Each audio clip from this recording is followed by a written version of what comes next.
Hello and welcome to the last round. I am gonna mulligan this. I think I have to give this, even though it's a bad hand. Any land I draw while I'm on the draw is good, and going down to 5 seems a bit worse. Definitely got lucky there with the bad land. I think I want to play the shrine and then this after that. Depends on what my opponent does though. If he plays a creature, I'm definitely Searing Blazing that shit. That card is a bit too strong for me to handle. So let's do it. So apparently someone else is also in the red. No clue who it could be because I drafted a lot of red cards. Well, it turns out he doesn't seem to be mono red, or at least the red aggression, because since his Divine Top does not fit that team.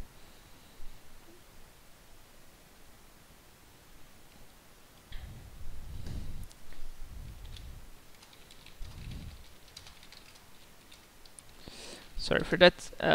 So opponent obviously resolving his top, then switching. Is it both works? Probably for a mountain would be pretty idiotic if he swapped back the savage lands. That's actually a nice draw. I am gonna continue with the shrine into Checkle-Pup. I think it's a bit better than the Hellspark now because shrine is just such a good card, and in his colors that I have seen, it seems to be pretty hard for him to deal with the shrine.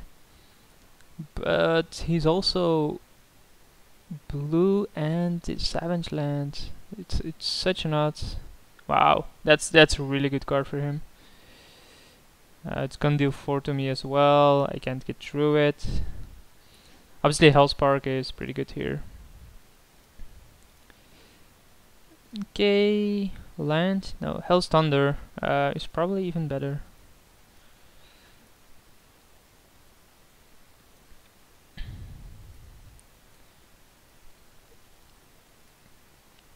Boom, baby, down to 11.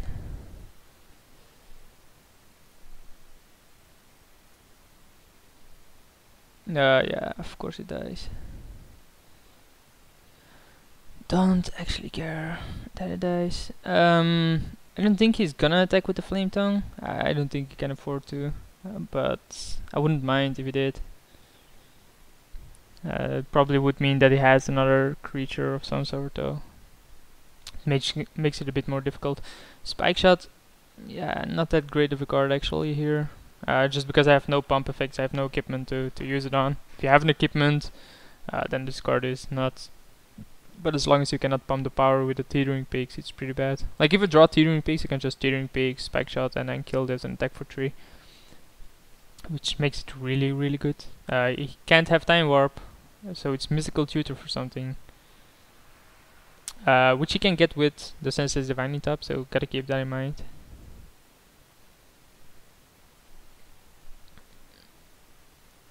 Pretty curious what he's gonna get here. Probably some kind of removal, right? What else would he do this with? It's a Firebolt, okay. Are you really gonna swap it out to kill the Spike Shot?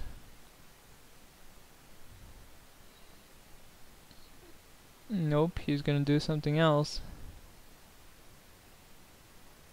He's gonna look at the top 3 despite him just getting something. Not keeping priority here. And then swapping for the top card, which is probably the Firebolt still. Yeah. Like pretty weird maneuver. You probably wanna swap and then do what he did. So it goes up to 4, goes up to 5, and then he dies a turn after, I guess. Please not land. Devil's Play, not actually that great here, but okay. And bring it down to 8. This goes down up to 6. So then I Devil's Play. It's gonna be close. There's no card here that's gonna let me win the game instantly. I think I do cast the Devil's Play just to bring this up to 8. So he has 1 extra turn. Well, I can actually even Devil's Play the Kavu, which will give me just more leeway. Yeah, I think that's the correct play. Devils play the Kavu, bring up the shrine to 7, then the turn after it goes up to 8. And I win the game. So Devils play this for 2.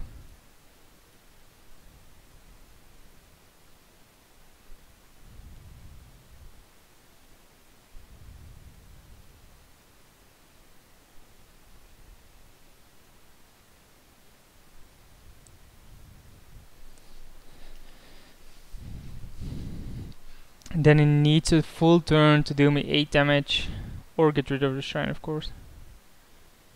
What does he have here? A counter spell? I mean, that's fine. Prophetic Bolt? No. Okay, so it's gonna die? Yeah.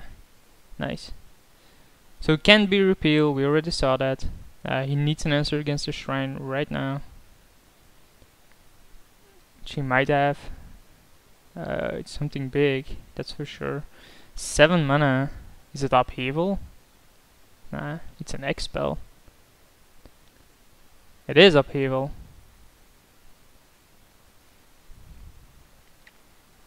And he made his land drop before. Wow, that's just weak. Obviously he had to cast upheaval there, but the way he played it seems pretty bad. Zozo is actually really nice for me to have here, because he is gonna probably play the dual land again, and then I just drop Zozo and it's gonna be in a Whirl of Earth. Or it's just gonna be in a Whirl of Earth no matter what here. So play the Badlands, play Zozo.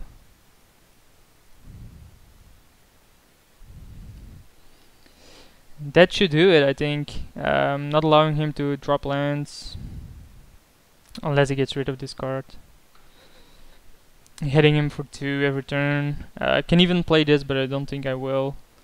The effect of it doesn't actually do enough to cost me 2 life from my own Zozo while up against another red deck.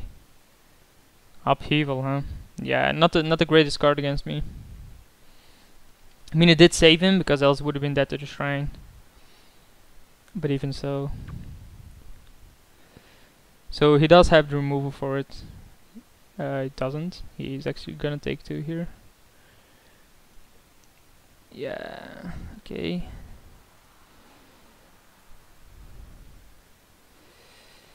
Let's just attack. See what it does. Has removal for it. Okay. Then we can obviously play land and do this.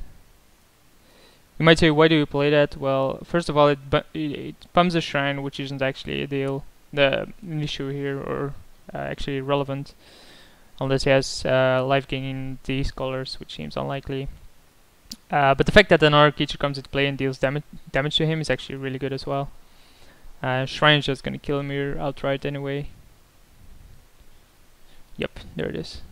Whoa, nice. So because he was looking with top, I actually get to see what his splash is for, and it's Xenagos, which is a pretty annoying card for me to deal with, except of course having already something against it. We can bring in the red elemental blast because he plays blue, but how much blue have we seen? Just the upheaval? I'm not sure anymore. There was upheaval, but that's it. The rest was mystical tutor as well. Yeah, but I think it's diluting my deck. I'm the aggressor. There's Wormcoil Engine, which seems good against him, and I think Purpose has to go here. Or maybe the Bristling Firecat is out. You want to play more permanent based, but then probably Hellspark is out. Thunderscape seems good then, if you want to go into a semi-control-ish. Then the same is true for Hell's Thunder. I think Hell's Thunder and Hellspark are good enough to run that overdose. Blistering Firecat is just cut for the Wormcoil. It's fine.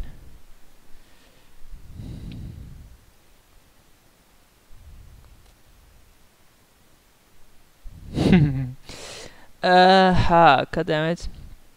It's a pretty nice hand because you have pretty good cards like Spike Shots, Teetering Pigs, but you actually want this combo later on. But I will keep this. I mean, we do have lands, and we can do a turn 1 play, which is basically pretty bad for me, but let's draw a mountain. I draw a mountain, Barbarian Ring, which is just as good. I can hit for 4 with Teetering Pigs here. I can just drop the Torch Fiend instead. He has played Volcanic Fallout, so he has played Volcanic Fallout previous game, so I have to be careful in overextending against that. If he plays an artifact, I think I do play the Torch Fiend. If it doesn't, I think I'll Teetering Pigs and attack for 4. Instead he has remove for it. Yeah, okay, it's fine. So we'll just drop Fiend then, Spike Shot or Lava Monster.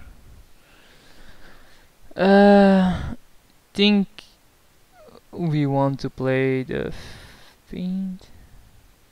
Now let's play the Lava Monster. No, let's play the Fiend.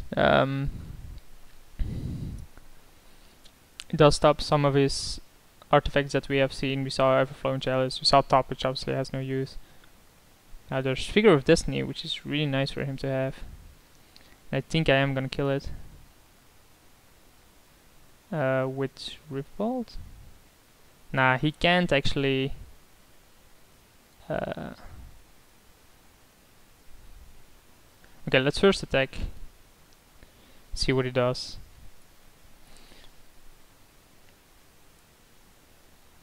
He does block here, so yeah, my line of playing suddenly changes.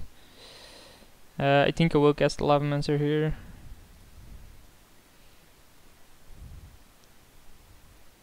Why? Oh, because I took a damage. It's like, why do I get priority on my own spell? Seems bizarre. Wow, if he has Kavu here, he does.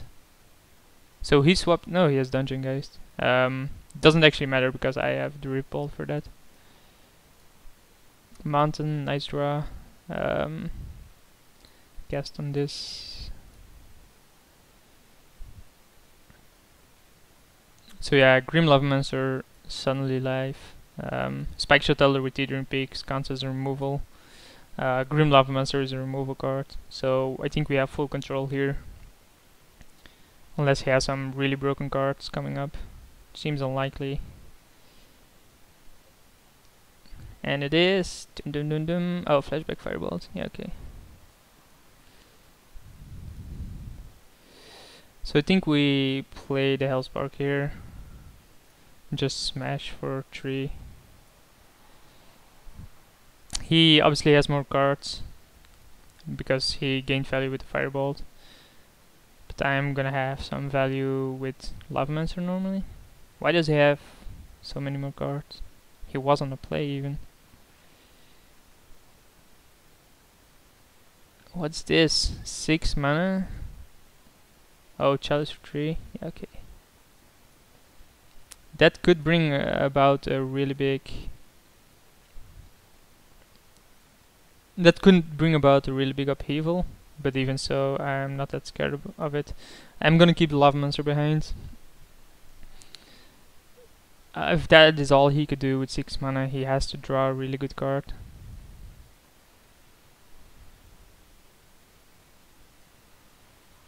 Oh, he has Flame Javelin. He either drew that or didn't feel like wasting it on Lava Mancer. I think I am gonna shoot him once. There's no point not to. Obviously, let's not remove the Hellspark, shall we? Well, the reason not to was to make sure that I gain threshold for the Barbarian Ring. So that was the reason not to use Lava Mancer there.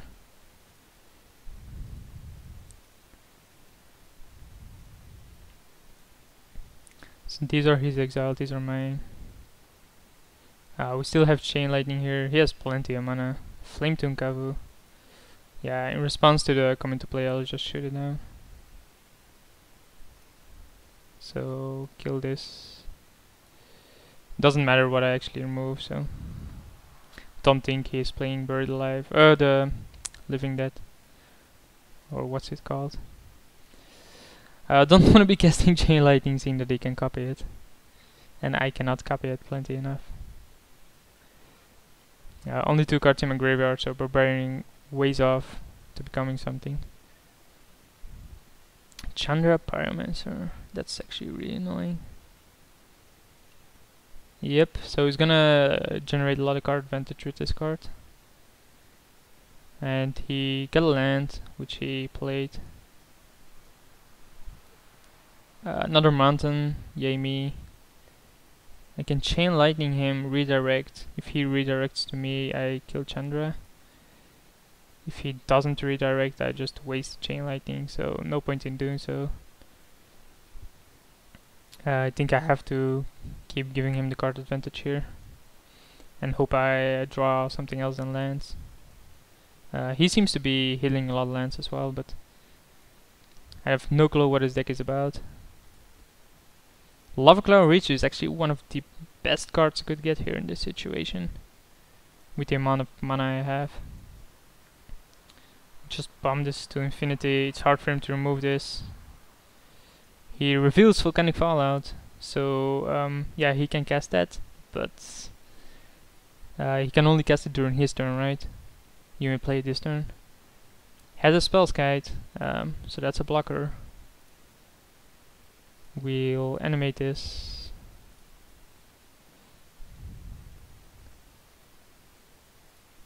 Begin combat.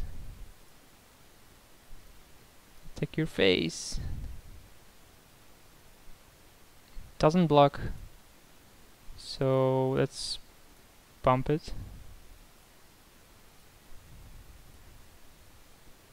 And then cast a Shrine. Just F6, so no clue why he kept a Spell's Kite there. He reveals Ralzarek. Just deals 3 damage, or he taps something and untaps something from him. Actually doesn't do much, because he can't kill Lava Cloud Reaches. Obviously Spell's Kite is a bit annoying, but he has to block here, I think. Unless he has an instant speed removal. Yeah, he's gunning for me. That's fine. Blood Crypt, are you gonna play life? No. So obviously play the mountain because it's actually relevant. Begin combat. Attack him. Damn, all these names. Had to double check there. He has to block, right? Yeah. Let's pump it twice. Hit him down. So he has 2 draws to actually draw an answer. Or something to kill me, like he already has 4 damage, so he needs 6 damage. I don't think this is actually gonna be relevant. No clue what is ramping into though. He has to have something. Like, why would you pick Grim Monolith or Flowing Chalice if these are the cards you're ramping into? It's not actually any big. It's no big card, so. Chain Lightning into this guy seems a bit cruel. It is after the 3 damage has resolved, so.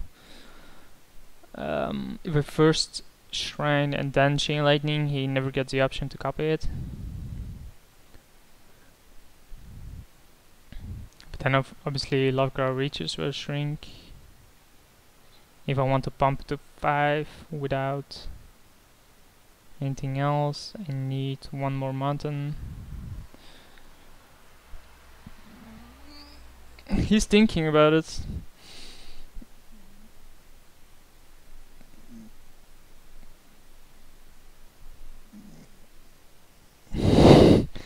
So he mystical tutors for an answer, probably upheaval.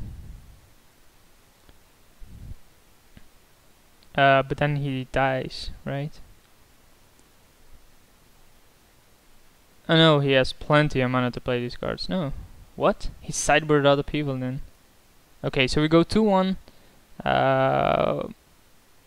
pretty fine for a deck where I, missed the very first cards, I guess.